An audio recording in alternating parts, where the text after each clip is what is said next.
Rejected, throwing away, affected. I don't know what to say. Ejected, cast out to the sea, disconnected. They didn't want me. Hello everybody, welcome to another episode of Nicksmissal 3. I am Patricia and I'm here with admin James. Here! And back for the first time in a long time, we have Gabe. Welcome back, Gabe. Hello.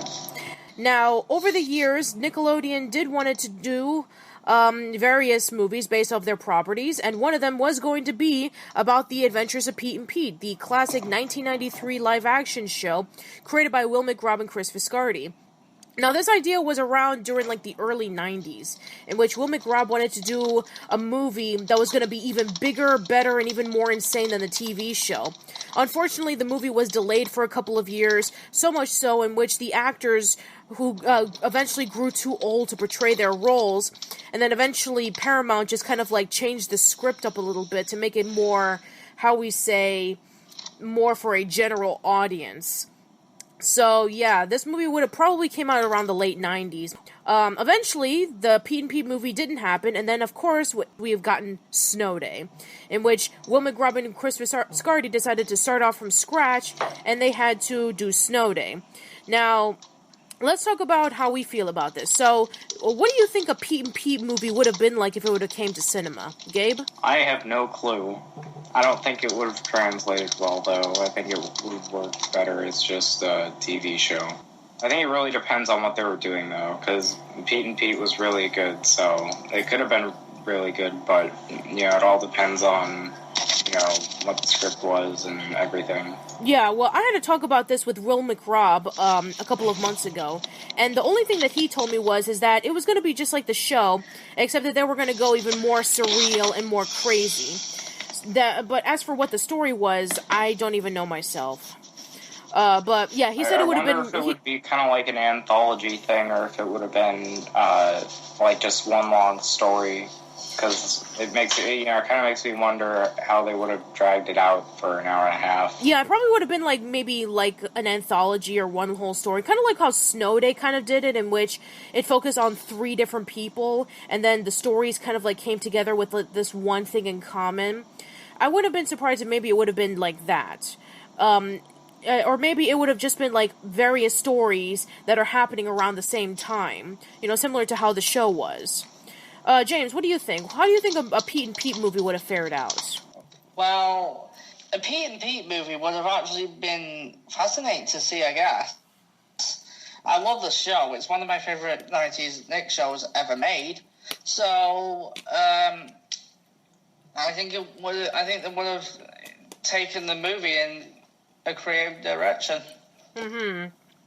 Yeah, I think, in my opinion, if this movie would have came out, I think it would have been, really heavily misunderstood.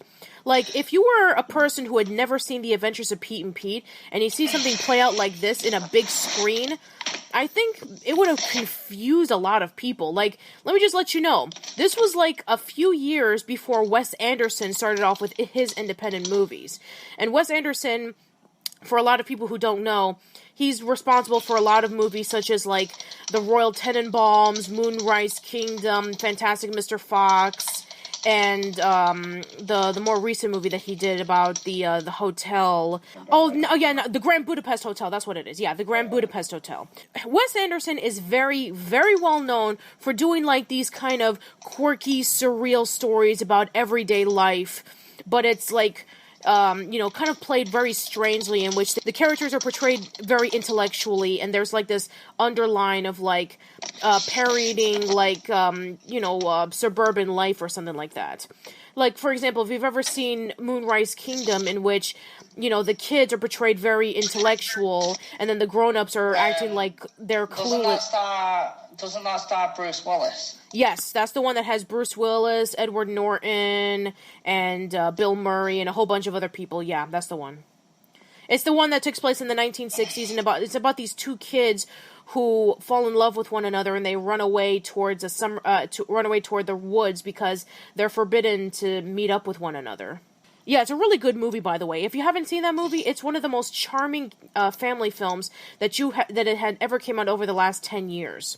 It's a really fascinating movie, and Fantastic Mr. Fox is also an amazing movie, which is based off of a book by Roald Dahl. If you haven't seen that movie, it has really amazing animation. And Royal Tenenbaums is a really fascinating movie as well about this really dysfunctional family. And The Grand Budapest Hotel about this about an Indian boy who works at this really lavish hotel with Ralph Fiennes playing as like this really eccentric hotel concierge. It's Wes Anderson's very well known for those kind of things, and Wes Anderson didn't do his first movie until 1996. He wouldn't get like main recognition until around the 2000s, and that was when like indie movies started becoming a lot more popular, like like various movies like Little Miss Sunshine or My Big Fat Greek Wedding or Napoleon Dynamite or, various amounts of other movies. The independent film genre wasn't like as massive in the 90s. You were like either a major independent movie like Clerks or you were just like a major, general movie that was like mostly focused on action. Anyway, so yeah, I don't think Pete and Pete would have worked if it came out when it did.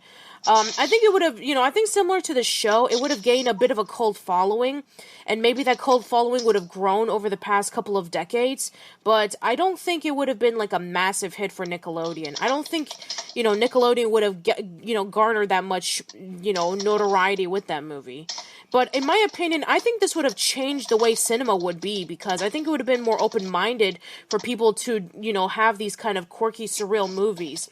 Maybe not at the time, but maybe definitely more down the line. I don't think it would have changed the world of cinema, but, it would be interesting to see how it would have played out.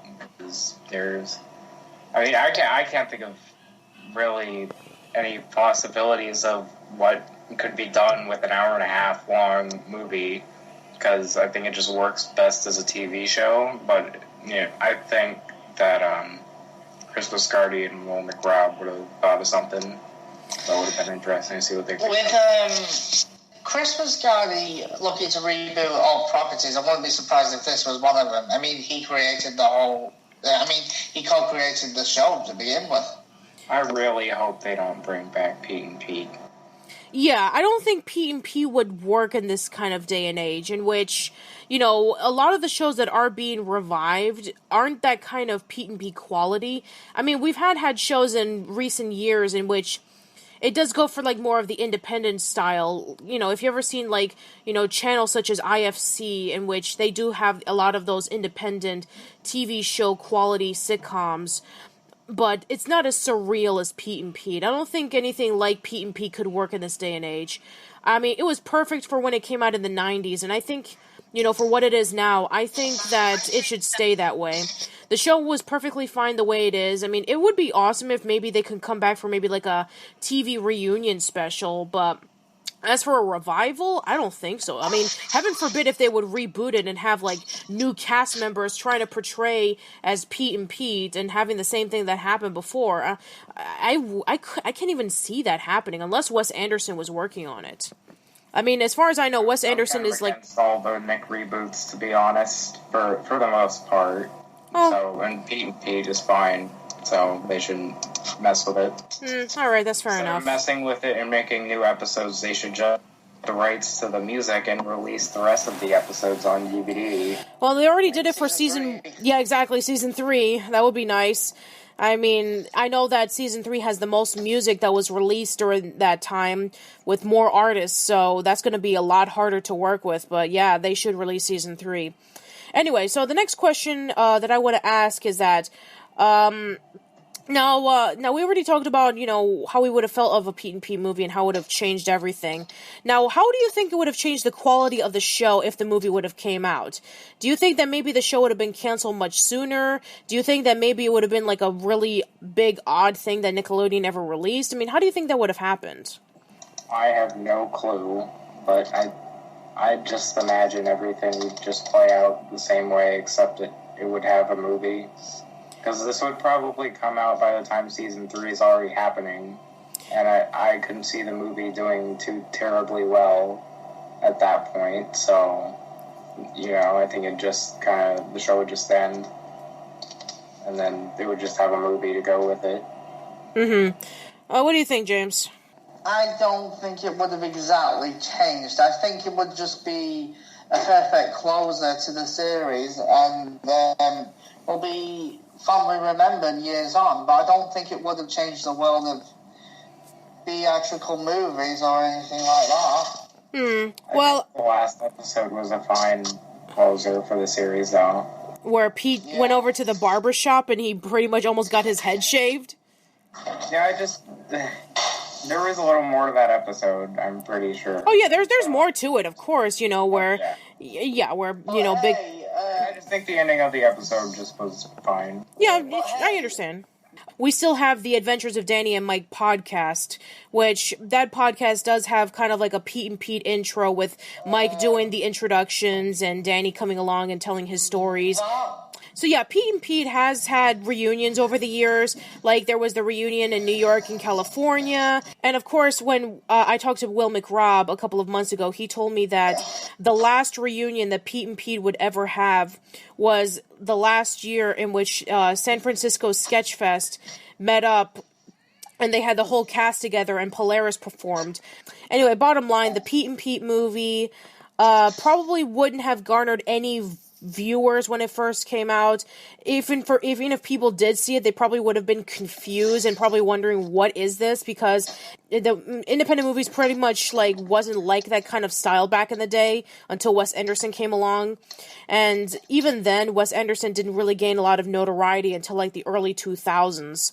So yeah, this movie would have been just one of those strange anomalies that probably would have been just casted aside, especially if you weren't a Pete and Pete fan, and even Pete and Pete fans were pretty much a very niche audience around the 90s. It wouldn't have been until at least around another decade later in which the Pete and Pete fandom grew even more. This movie wouldn't have done very well, both financially or critically.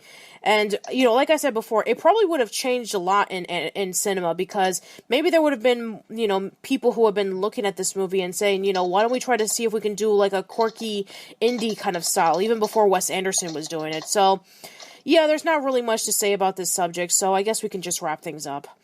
All right, well, any final words that you guys have to say about this movie right before we go? No, not really. Okay, how about you, James? I think that it would have been an interesting development, but I just couldn't have imagined it happening, to be realistic. Yeah, me neither. I would have liked to have seen this movie, but I don't know how it would have been presented, and I don't know how it would have done in cinema. Anyway, so right before we conclude this podcast, let's talk about the movie that actually did come out from Will McRobb and Chris Viscardi when they couldn't do the Pete and Pete movie, which is Snow Day. Now, we already discussed about Snow Day at Nick at 35 Part 4, but I've seen it recently because we were planning on doing the Summer of Nickelodeon movies, but that was canceled, so I want to know your guys' opinions if you've seen it recently. I have not seen it at all. Okay. So I've heard it's not very good, though. It's not. So maybe it's a good thing that the Pete and Pete movie didn't happen if it was going to be at all like Snow Day. Okay. Have you seen Snow Day, James?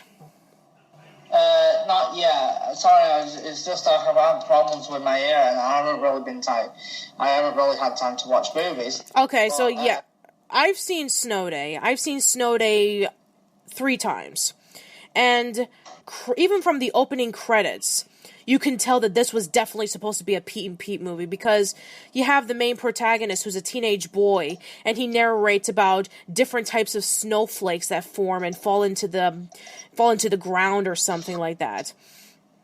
And then you have the little girl who's supposed to be Little Pete, and she's supposed to be the more rebellious one, because she's supposed to stop the garbage. The snowplow man, who's, let's be honest, he's the garbage man from Oh Christmas Pete. And he's basically trying to stop Snow Day, in the episode in which he's trying to stop Christmas. And then you have the friends that the kids hang out with. Like, you have a teenage girl who's hanging out with the boy. She's a friend, but she's not a girlfriend. And the teenage boy has a crush on the popular girl, and he wants to make her fall in love with him, but oh no, she has a jerky boyfriend. Why does that sound familiar? Well, because the teenage girl is nothing more than Ellen, who's just not as remotely interesting as how Alison Finelli portrayed it. And, the girls, the friends that the girl has, the little girl, it's just two kids, and one of them is just a generic token black kid, and it's just Josh Peck, who does nothing but a bunch of fart noises every time that he falls into the ground. And that was his second movie that he was ever a part of. And it's one of his worst roles that he's ever been in. It is downright embarrassing. And then you have that third subplot with the little boy who's like the youngest brother, and he's hanging out with the mom who's like a workaholic, and she has to watch over him, which that subplot is completely pointless, and it doesn't even need to exist. And then we have Chevy Chase, who plays as the weatherman, who wants to fight off against another competing weatherman, similar to how, Big Pete's dad is always competing against Phil Hickle, Ellen's father, who they try to be like the best neighbors around, especially in that episode of Apocalypse Pete. You mean Clark Griswold? Yeah, exactly. And then, this movie has so much Pete and Pete all over it. It's just put together in such a bland story that, the only reason why people still have nostalgic memories over it is because, it's one of those movies that you can watch during a snow day. But the story is nothing. People actually remembered that movie. Yes, I do know. There are people that do remember this movie, by the way. That, they say it's like, a movie that they used to watch every time there's a snow day or something. But trust me when I say this, if you want to see a good movie that involves with... It's like The Godfather for kids. Not necessarily, but... if you want to see a good movie that you can watch during wintertime, go watch Frozen. Don't watch Snow Day. Anyway, so yeah, that's pretty much it. Here's a better suggestion. Don't watch either of them. What movie would you recommend to watch during winter time? Any movie other than Frozen. Okay, I think Frozen's actually a decent movie. I just think that it's just been hyped up to be better than it actually is, and it's got so much overexposure to the point where I can't stand it. All right. How about this? Watch Zootopia or watch the Peanuts movie. How about that? Yay, that's a good compromise. Okay. Around wintertime, watch Zootopia or watch the Peanuts movie. There you go. All right, so yeah, that's it for this episode. So tune in next time as we're going to be talking about a movie based off of an early 2000s Nicktoon that was supposed to come out, but was canceled due to different management over at Paramount. We'll see you next time. Bye. So why does no